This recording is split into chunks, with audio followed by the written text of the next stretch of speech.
Coming up in today's episode. I happened to read a book that changed my world, and the name of that book. Welcome to episode 86 of Enter the Mind podcast, the most real talk, no nonsense podcast on the empowering of the mind. Today's guest is a concert pianist. He's a jazz pianist, a DJ, a film composer. He's created a new genre of piano styling called rock jazz. He's performed on America's Got Talent. He's performed on the TED Talk stage. He's performed at the White House and for many celebrities, private parties. He goes by the name Elew. And so without further ado, Elew, welcome to the show. Hi. Thanks for having me. Yeah, thanks so much for joining. First, let's ask about your name, Elew. That's a combination of two other names, correct? That is correct. Combination of Eric and Lewis. And what inspired that? Interestingly enough, before I became Elew, I had a website called ericlewisgroove.com. So when I decided to strike out on my own and pursue my own solo career away from the jazz world, I was going by the name of Eric Lewis.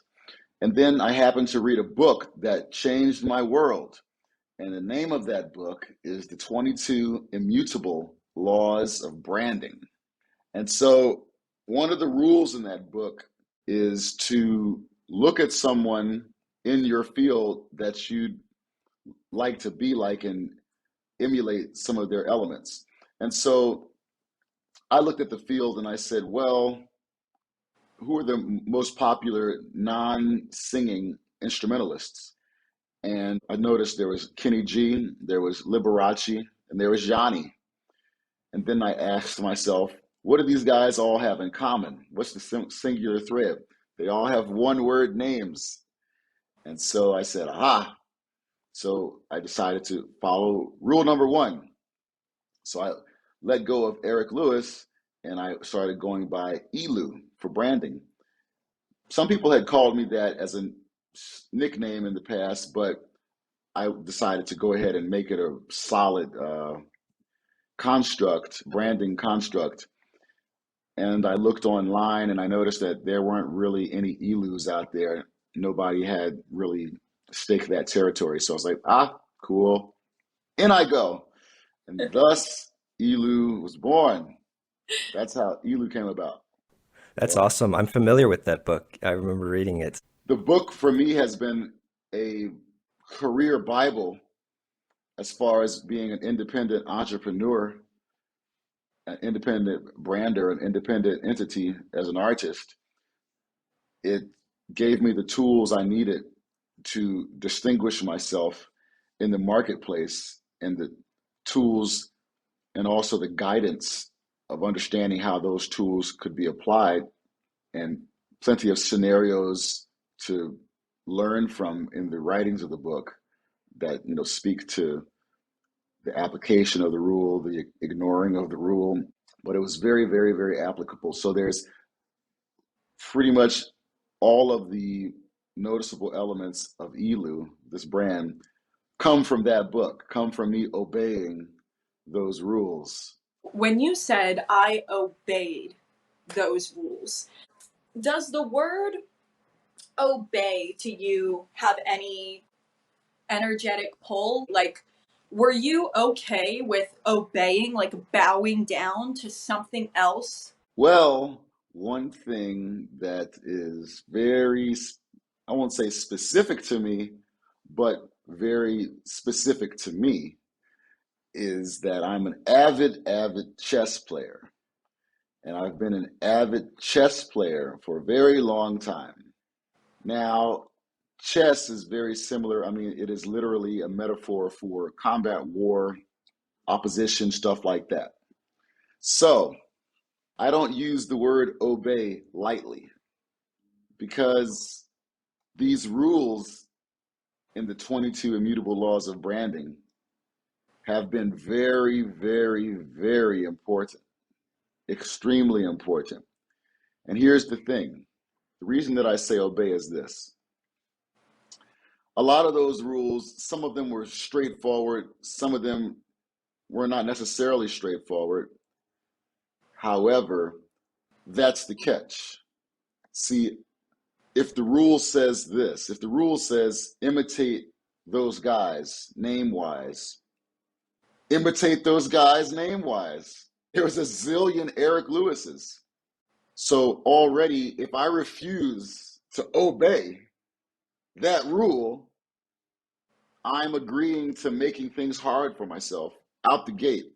Also, I'm losing out on the psychological perception and whammy, the whammy that people get from one-word names. There's a lot of famous people with one-word names. In fact, if you've got a one-word name going on, people just assume that there's something special going on because it's like a lot of chutzpah to have one-word name. Wow, okay, this guy's got one word for his name. I would have lost all of that had I refused to obey that rule.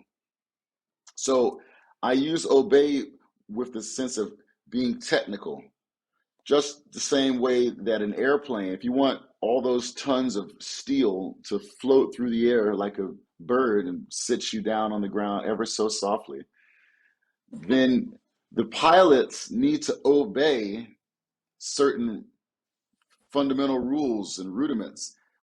So obey has to do, when I use it at least, has to do with the acknowledgement that our ego or our sense of variety, our sense of freedom can be oftentimes a trap.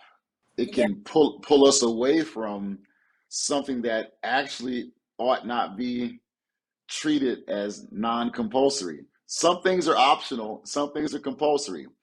And the more you treat a thing that is good as compulsory, the better off you are.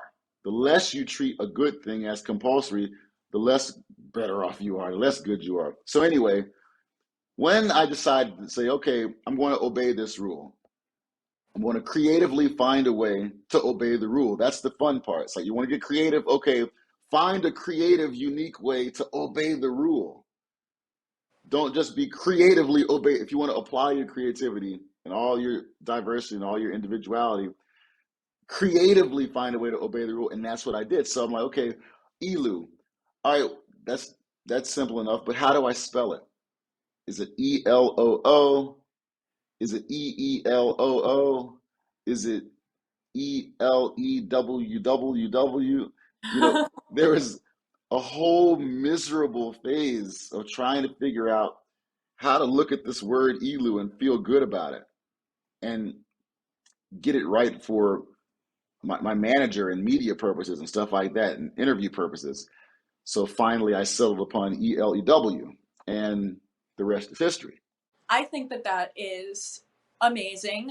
Definitely me being one of them in the past, being such a free rebel of society, wanting to be, who I am without anybody else telling me. Like that word obey was like, I'm not obeying anyone, but I wanted to just touch base and really bring that to the forefront of our mind that, even as free as you are, you still need to obey specific things if you want your life to turn out in that free way that you want.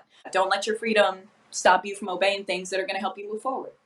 Yeah, the word obey carries a bit of a cognitive dissonance reflex around it. Zillions of atrocities have occurred in human history because people were mindlessly, thoughtlessly obeying some charismatic leader. What is that? Sprite, it says, obey your thirst. It's a perfect example of how obey actually works. You are obeying your thirst now. You will die quickly without drinking something. You'll die fast without water. So you're going to obey your thirst. I mean, we have a obesity epidemic on the planet in the U.S. because people are obeying their taste buds, and a lot of that has to do with obeying pain from the childhood and traumas and stuff like that.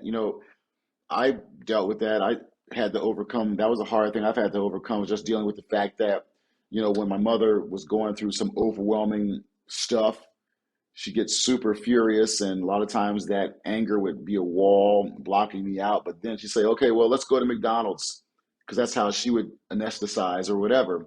But then my little heart would jump at the opportunity to have a dyad with her, to bond with her. But the pathway to bonding was through McDonald's and shit, right? Yeah. So now I'm associating mom's love with this environment of this kind of food. You know, a couple bites, you're taking down 500 calories right there. Getting back to the word obey, that's why obeying the 22 immutable laws of branding has been so powerful for me, because my innate compass, my innate intuition about certain elements is deformed or corrupted from childhood trauma, childhood stuff that was outside of my control. Traits, behaviors, patterns, generational curses, you know, that kind of a thing. So in that case, I can't know everything. I can't navigate all of those waters, especially in the business game. I can't navigate all of those just based off of my tuition. I need hardcore information from a trusted source that can demonstrate and prove itself to me that, oh, okay, yeah, I can be confident in this. I'm seeing the objective criteria that, you know, matches up or meets my standards of science. And okay, I'll go with that. I'm willing to do something counterintuitive. And let me just say this: obey can often be offensive to our intuition. That's what it is. Here's the thing: the reason a mouse gets caught in a mousetrap is because it obeys its intuition. It's like, huh, that smells good. Let's eat it. Snap. Good night. Curtains. My Show's bitch. show's over. Show's over. Well, a lot of animals do not know how to operate in a counterintuitive fashion. That's where we're powerful as humans. And so that's where obey becomes a powerful thing, because if you have to move in a counterintuitive direction, you might have to obey something else as opposed to your intuition. You see what I'm saying? By obeying my intuition, I can put myself in a trap. Yeah. I have to develop a hard knowledge of counterintuitive thought, counterintuitive navigation, counterintuitive movement. Wow, that feels weird. That's ugh. And what comes with that is the word habituation. What am I talking about? I'm talking about this. I'm talking about Elew. When I first said, okay, I want to do Elew, and I bring that to my manager, she's like, Elew? That sounds weird. You know, what is that? And then when she said, all right, after I, you know, got her into it, then when she first put the first emails out there, everyone who knew me as Eric Lewis started replying to her like, what's Elew? That sounds, I don't know, it's weird. But then there was this moment where suddenly everybody was like, oh yeah, cool, Elew's coming, Elew. And it was just fine. But a lot of times we don't have the tolerance for cognitive dissonance and counterintuitive turbulence, resistance, opposition, to hang out and just work off a principle, obey a principle. This happens in chess all the time. It's the same as pilots that have to use their instruments to land the plane because they can't see anything.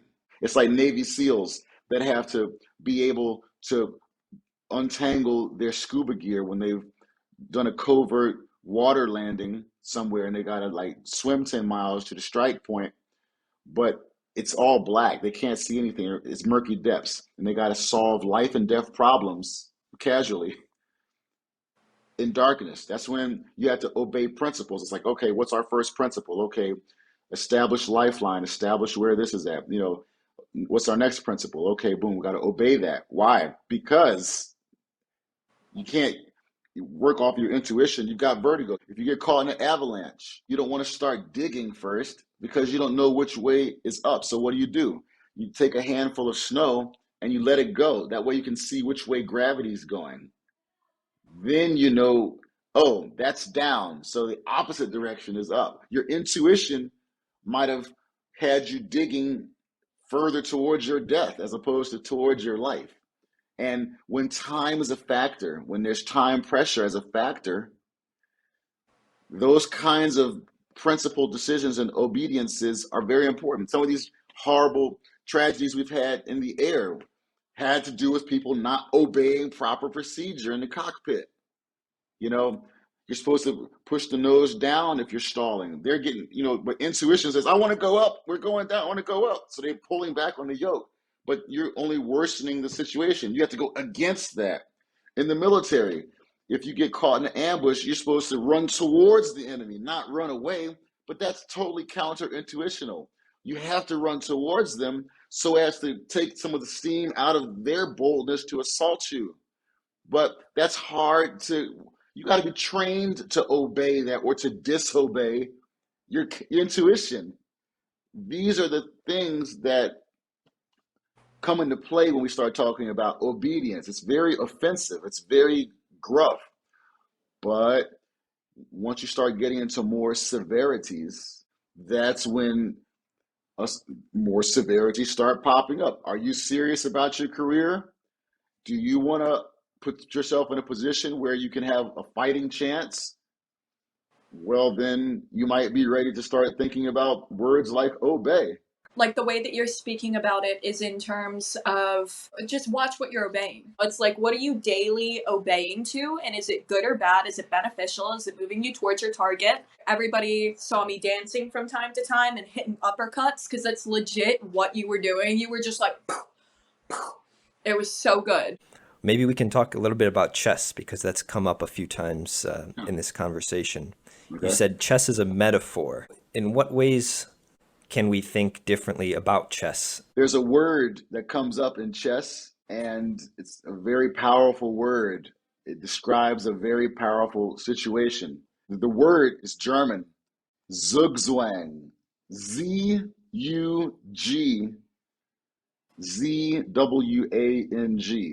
Zugzwang. They call it the Zug in chess slang, the Zug.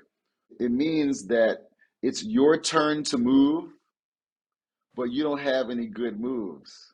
So you're caught up in the Zug. You're in the Zugzwang. Now, why does this matter? What's the point of all this? What am I talking about?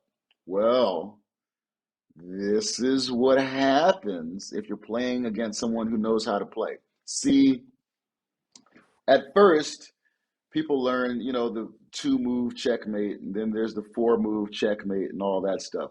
And then you start playing people that can, actually kind of play. Then the game gets a bit different. So oftentimes, if you don't pay attention, you can end up in a position where you have no good moves. And when you're playing chess against someone who knows how to play, they can be playing for that tool instead of trying to directly beat you by taking your queen or, mating you bluntly outright. They can be playing to get you in a monopoly type of situation where you don't have any real estate. Anything you land on, they own that. You want to move your knight here? Well, you're about to lose a piece if you do that. You want to move your pawn here? Well, you need that guy not moving because your king's under assault over here. Or you want to move this here? Well, you just undefended this piece. Oh, you're going to get pinned here. This is what happens when you play higher level chess players. You get incapacitated because you end up caught up in the zug. So it's a very subtle tactic that works against people and you don't even realize it's happening. But how is this tactic employed? How do we even detect it? How is it even wielded? It is the obeying of certain rules, certain principles that are happening. Yeah, you never want to have your geometry looking like this. You never want to kind of do this. There's all sorts of micro rules and micro maxims and micro principles that come in. This is why what seems to be boring to the average person, to a chess player, it's like, no, this position is action packed. That seems boring to you, right? It's actually action-packed. Why is it action-packed? Because everything's interconnected. This one little move here just set up the whole end game, and the other guy didn't even notice it. Or did he? Oh, so now he's going to try to do a full-out assault on my castle over here, and I'm gambling that I can withstand that assault. And when the smoke clears, I've got a pawn way on the other side of the board that's creeping up and is about to become a queen and take over. And the guy, as they say, you can't dance at two weddings with one pair of shoes. So we're playing Monopoly in there, we're playing poker in there, but Zugzwang is a very painful position to be in when you have no good moves. So similarly, at this point now, I'm not some young spring chicken in my career or my age. So had I not made the Elew, that, remember we said a while ago, I was doing that counterintuitive move, Elew, that sounds weird. Had I not withstood that little nerve tap, that little cognitive dissonance, that little counterintuitive pushback down here on this side of the fence, I wouldn't have my brand that's still holding up good. Even as other names are popping up and things of that nature, we're still holding up pretty good. People know what to expect from me, and this castle's holding up fine. You can look at it from the perspective of a geologist. This is the geology. Yeah, the geology of the obedience. This is, you're obeying the geology of the situation. It's slow moving, but it's moving, and it's very powerful. Yeah, it seems like the idea is that the principles and the laws know better than I do. Well, Sun Tzu talks about don't bring a lot of food with your army out to the field. You want to eat off of the other guy's food. So you have more motivation to win the fight because you're also going to win some food. You let him carry all the food that you're going to eat to the battlefield. Yeah, that's strategy now. Yeah, yeah. Obey a principle or you will be punished for not obeying it. The punishment takes the form of what happens when the other guy obeys the principle and you don't. And so from there, the evolution and the power of the game and the beauty of the game, the ecstasy of the game starts to kick in because it's like, wow, unlike a lot of other things, chess is sitting there right in front of you. Who made that move? I made that move. Why did I make that move? Why didn't I see that over there? Well, this sounds like we're talking about life at this point. How could I not see that coming? I didn't think that was going to turn out to be that catastrophic because the average person, whether they think they're free or not or whatever, obey their intuition. They obey their thirst. They obey their hunger. They obey their lust. They obey their fears. They obey their desires. It's like a fish called Wanda. Don't call me stupid. You know what I'm saying? It's like, don't tell me I'm obeying. Okay. I won't tell you that you're obeying, but what I will do is outbox you. What I will do is outplay you chess-wise, because you don't think you're obeying anything. Cool. I like it like that. Cool. I can sell you I can sell you all kinds of stuff. And that's how we have the types of products and the types of millionaires and billionaires out there that are selling these types of products because there's people who are believing that they're not obeying. That's trippy because, yeah, some people are becoming millionaires off of that, and others are spending their life savings on it. Oh, yeah, absolutely. We're talking the talk. This is the nitty gritty. The core of it, though, is mastering counterintuitional dynamics, movement, decision making. When that gut feeling feels, ugh, that gut feeling can feel, ugh, because you're challenging a homeostasis that in and of itself is corrupt. I might feel about turning down some type of food or whatever. Why? Because maybe my mother would have been like, well, how come you're not having some French fries tonight? She was so funny. Oh, what do you think? You're better than me? Back in the old days, she's different now, but I'm just trying to make it personal so that I'm not just spouting off hyperbole or whatever, supercilious stuff. That's heavy. So that sense of dissonance could be a total thing to ignore and overcome, as opposed to obey. People obey their comfort zone, in obedience to their comfort zone. But what if the zone of comfort, what if the boundary lines of the comfort themselves are corrupt bricks? Maybe you're a little too comfortable over here. Maybe you're not getting comfortable enough and you're letting people push you around too much. Maybe like, no, I'm gonna hang out a little bit longer. I'm gonna get a little more comfortable here, my friend. you know? Or maybe it's the other way around. Maybe I should, slow my roll and, not be so comfortable. Maybe I'm overstepping boundaries here. Maybe I don't know what I think I know, or maybe I'm not giving these people enough room to breathe, you know? And maybe that's going to influence whether or not they want to hang with me. And maybe that's going to influence whether or not they're going to want to do business with me. So I just blew it and didn't even know it because I got too comfortable. And I've made mistakes like this in both directions. There's a song by Revolution.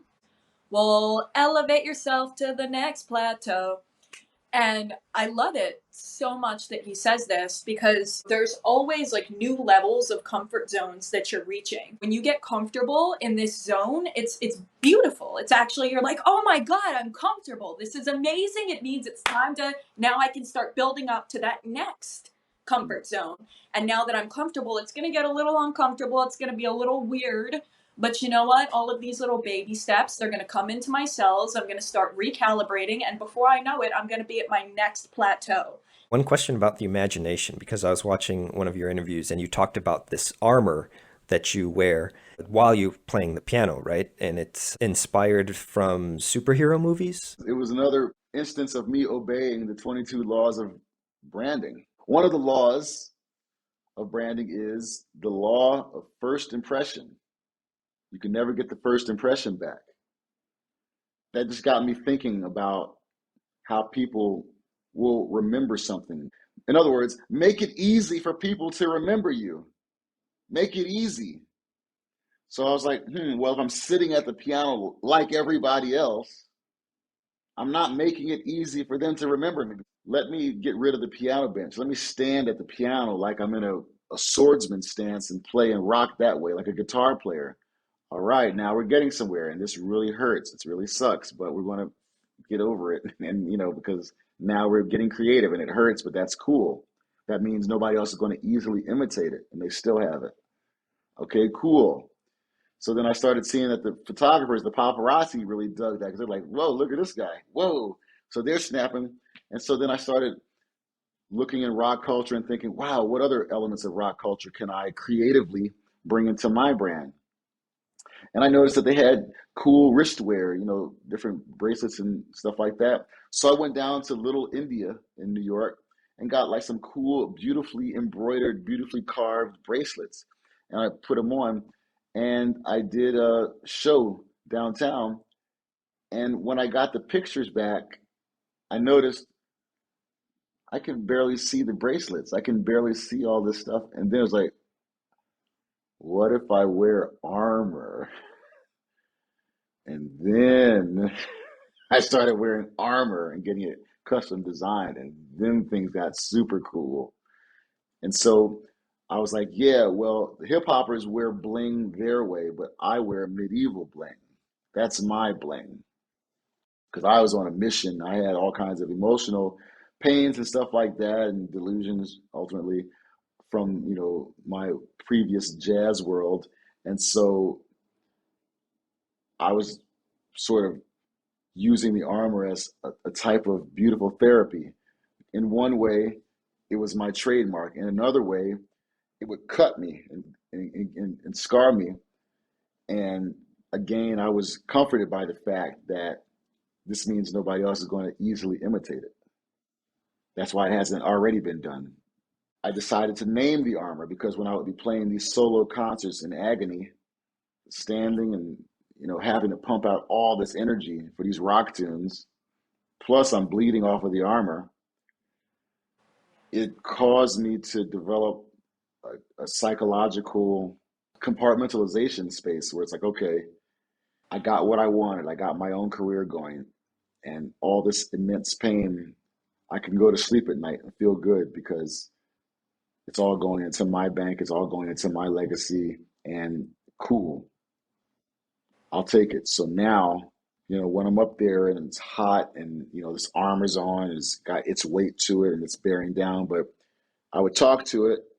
It would remind me that I chose this. I chose to stand and do this. And so the medieval quality of it would bring out the gladiator in me, the knight in me, and be like, okay, this one's strength and this one over here is beauty. If you have strength without beauty, it's boring. If you have beauty without strength, that's boring too. When you have strength and beauty, then you have art. And so that's why I named one strength and one beauty. You mentioned Navy SEALs before, and Yeah. I love studying Navy SEALs because of that deeper theme of bearing discomfort. You're in Navy SEAL training and you're lying on the beach, got sand over you, you haven't slept in 2 days, and they say, get up, run another mile. And all you want to do is get a blanket around you and have something to eat and sleep. And no, you get up, you do it. And why? Is that because we're following higher fundamentals? We're obeying higher principles? I think that's a big question that people can ask themselves after today's episode is, where does intuition lead us astray? Where is intuition warped? Where did we get this from our years growing up? The beautiful part about it is that our ego, interestingly enough, can be adjusted. So then we can be like, wow, I feel very resistant to say I obey anything until you start seeing the rewards of it, the benefits of it. The previous intuitive behavior can be eclipsed by a macro intuition. That's when it starts to get very cool, because it's like, wow, okay, I understand those intuitions. There's another intuition like a muscle that has been developed. This is the counterintuition. But then that starts to blend into the overall intuition. It's like now you're making strong decisions. Now you're looking like a wizard. Now you're making moves. Like, how'd you figure that one out? How'd you even spot that? I can't speak for everybody. I know I've had to survive things because wasn't born knowing everything, and I wasn't raised by people that knew everything. So I've made mistakes. I've had issues, and I've had to become the father I never had. I had to find out that the people that brought me up were flawed humans too, capable of betrayal, capable of selfishness to my detriment, even though they say they love me. But as a man, it's like, okay, the curse stops here. Because if I keep going back and back, I'll have to hold the Big Bang accountable for all stuff. You know what I'm saying? Where's that? But it's really about, okay, the accountability tree is infinite, but am I going to break the curse? It sucks that this much time was lost in error and bad moves, and I'm jealous. If I was to have a kid, I'd be jealous of the fact that they get to learn all this stuff without having gone through all this pain. But this is how men and women, grown folks, people who will survive or do big things, this is, I think, part of that process. I can't speak for all of them. All I can say is, for me, I got my health and strength, and I know how to atone, and I have to eat my embarrassment, eat my shame, and realize, okay, doesn't matter where it came from, that's error. All that stuff was mistakes. I had to learn this myself, so I'm all by myself. My previous teachers would be looking to me to teach them. I'm like, you're supposed to be the teacher. Why am I teaching you? I'm looking to you for safety. You're trying to cuddle up with me. Where am I supposed to cuddle up with? I'm the kid. You know what I'm saying? Like those kinds of feelings. Whatever. I found it hard. It's hard to find. Oh, well, whatever. Never mind. Hello, hello, hello, hello. That's it. Nirvana. Yeah, yeah. That's it. I found it hard. It's hard to find. Oh, well, whatever. Never mind. Hello, hello, hello, hello. That's awesome. I have a question before we're reaching the end. You are from Camden, yes? Yes, yes. I grew up in New Jersey as well, and I noticed that people in New Jersey can be very, very fake. They can come for your life. They can just come for your entire soul with no remorse.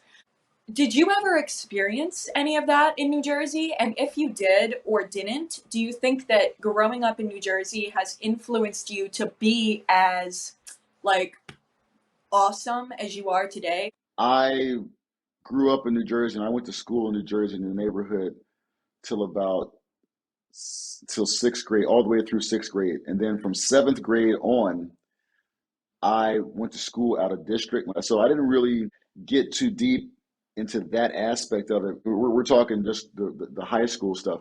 I went to college in New York and then just stayed in New York there. So I didn't really have much of an interface with New Jersey at the more adult social level at that point. If anything, I would say that there are oil towns. Someone discovered oil, and so a whole town springs up because that industry is cracking. Camden was an oil town, except its oil was shipyards. Camden made some of the most historic and legendary battleships that we sent to World War II, right? But after that, once the war ended, industry tapered off, and then social unrest kind of came into it, and it became a hood. So I think that that's a metaphor for people too. When we're in situations, either individually or as a group of people, when we're in situations where there's a resource around that brings out our best qualities or that works to our strong suit, we can have the better angels of our personality come out. Then when we get into a situation where that resource has disappeared, our lesser angels and lesser personality traits can come out. Let's talk about upcoming events and how people can find out more about you. So you're coming out to San Francisco next month. Can you say a bit about that performance? Yes, I will be performing in SF for SF Jazz, I believe May 18th through the 23rd. You can check the schedule. I'll be performing with Soweto Kinch, a fantastic British saxophonist who I recorded an album with.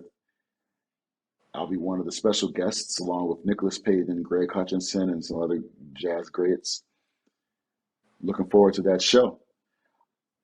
Before that, next Friday, I will be at LACMA, the LA County Museum of Art, for all of my Los Angelinos. I'm going to be joined by Georgia Ann Muldrow, a fantastic singer, as well as James Yoshizawa on drums and Ryan Cross, the legendary, on bass. Got some gigs in New York, gig at Django in New York when I get back before I come back out to SF for come back out west for the SF Jazz gigs. And I'm putting the finishing touches on a new album, and that's a massive project with some other massive goodies that are going to come along with it. They're sort of secret at the moment, but you will find out about them pretty soon. And I'm also finishing up a film score, and it may become a smash hit. We'll see, at least from the documentary Oscar side of things, we'll see. Either way, it's about the legacy journey of contemporary Black farmers. And the score is just going to be me playing piano through this whole thing. It's called Rhythms of the Land, Rhythms of the Land. And so keep a lookout for that. That's great. And for people who would like to follow you, learn more about you, where's the best way for them to do that? Elew Rock Jazz, Elew Rock Jazz, ELEW Rock Jazz. You can find me on Instagram and all points in between on Elew Rock Jazz. Awesome. Well, once again, thank you so much for your time and all the wisdom you shared today. This was a blast. My pleasure. My pleasure. Thanks for having me. Yeah, Elew, this was an incredible, incredible episode. I had absolutely no doubts that when I saw you on stage, I really, really, really wanted you on Enter the Mind. And I was completely right. This has been seriously an incredible episode. You brought so much heat, so much love. So if you guys are in LA, make sure that you go and see Elew, because his music is just irresistibly toony. Like, you hear it and you're like, I can't even resist this right now. Like, it's just so happy and loving. So yeah, I definitely recommend going there.